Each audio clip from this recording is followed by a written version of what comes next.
Në qershor të vitit kaluar u inaugurua Hamami i Krujës, një objekt me vlera kulturore për qytetin, i ndërtuar në fund të shekullit të 15.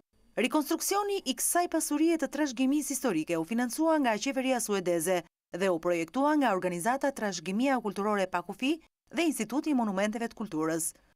Por siç vihet re edhe nga pamjet, Hamami i Kalas së Krujës duket më i rënuar se më parë. Shirat e dimrit nxorën në pa punimet pa cilësi të firmës ndërtuese. Uji depërtonte brenda ambienteve të hamamit, duke e kthyer atë jo funksional. Për të bllokuar futjen e ujrave të shiut në ambientet e hamamit u gjet një zgjidhje qesharake.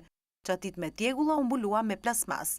Drejtori i zyrës së ankesave të konsumatorëve të Shqipërisë, Hasan Stafa, në një intervistë për News 24 denoncon abuzimet që janë bërë me punimet për rindërtimin e këtij objekti. U restaurua, u kthye në një gjendje e cila, po ta shohësh në anën vizuale, ishte një objekt që duhet të rrishte shumë vizitorë, që duhet të të admiroj edhe të krijonte një imazh të mirë për Kalanën e Krujës, për qytetin e Krujës, për historinë e Krujës. Po çoft pak muaj më vonë, ajo është kryer nga një smur akut në një smur kronik, sepse pasi fatkeqësisht po shohim sot, gjysma hamamit të Krujës është mbuluar me plasmas. Restaurimi ishte gjë shumë e mirë, por të thotë që nuk është bërë një punë konkrete, do të thotë që është abuzuar këtu pra.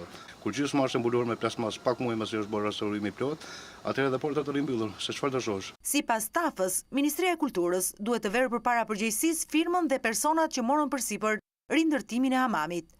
Ministria e Kulturës ka strukturat e veta dhe natyrisht dikush që ka marrë përsipër ka fituar tendrin dhe dikush që ka bërë kolidimin apo si them në farë mënyrë supervizimin e këtij objekti të ndërtuar sipas tyre, natyrisht që duhet ta rishikojë dhe duhet të mbajë përgjegjësi.